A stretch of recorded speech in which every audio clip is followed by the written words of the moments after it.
Ya baik, Bismillahirrahmanirrahim. Assalamualaikum warahmatullahi wabarakatuh. Jadi untuk minggu yang ke-6 saya akan membuat refleksi tentang teknologi, e-pembelajaran dan celik digital. Okay, baik, saya rasa perkara yang paling dekat dengan topik ini adalah apabila pentadbir-pentadbir ataupun khususnya pengetua di sekolah saya menyiasatkan 100% guru di sekolah tersebut untuk mendapat sijil ataupun certification daripada Google bagi GCE, Google Certified Educator.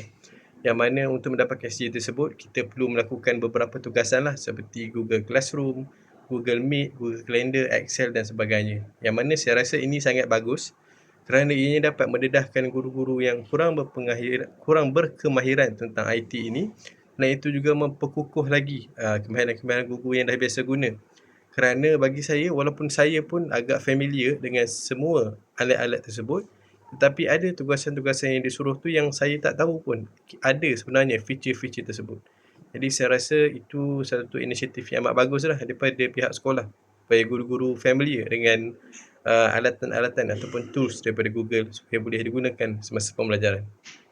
Okay, selain itu, dalam konteks kelas pula, saya rasa saya agak selesa dengan IT kerana ada satu bilik ni, dipanggil bilik APD lah, alat bilik dengar, pandang dan dengar, dan di mana dalam bilik tu ada smartboard, satu-satunya smartboard di sekolah itu, dan saya telah pun gunakan smartboard tersebut untuk menjalankan kelas tambahan matematik. Dan mungkin saya akan letakkan sedikitlah video saya mengajar menggunakan smartboard tersebut di hujung video refleksi ini. Dan saya rasa apabila kita menggunakan teknologi ini, pelajar ataupun murid-murid lebih rasa minat untuk mendengar ataupun untuk menyertai kelas. Kerana apa? Bagi saya, anak-anak sekarang ni ataupun generasi alpha, mereka lebih terdedah kepada teknologi lebih awal daripada kita. Maka apabila kita menterjemahkan pembelajaran dalam bentuk yang dekat dengan mereka, bagi saya itu boleh menarik minat mereka lah. Sebagai contoh, saya juga suka kongsikan video-video eksperimen kimia ataupun video-video matematik untuk mereka tonton di rumah. Saya harap mereka tonton lah.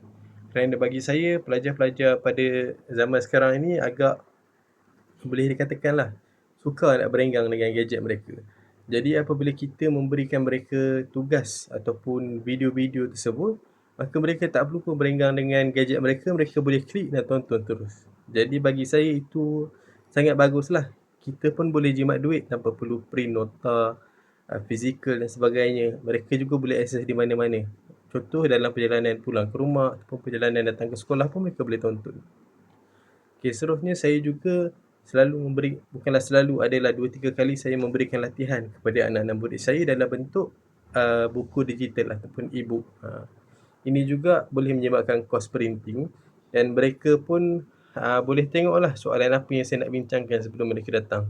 Dan biasanya saya bagi e-book itu untuk kelas tambahan lah, kerana biasanya mereka boleh buat telefon untuk kelas tambahan. Jadi semasa kelas saya akan buka soalan itu di board dan mereka juga boleh tengok soalan itu di telefon bimbit masing-masing.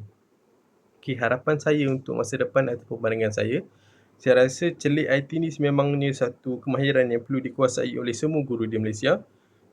Kerana zaman sekarang dah berubah, yang mana chalk and talk dan menggunakan nota fizikal mungkin agak kurang relevan berbanding dengan perkara-perkara digital seperti video, seperti smartboard, seperti flipbook dan sebagainya. Dan saya berharap ataupun saya yakinlah semua guru-guru di Malaysia ini boleh meningkatkan lagi mereka punya kemahiran dan mereka punya pengalaman IT sekiranya mereka mampu meneroka lagi pilihan-pilihan maya yang ada.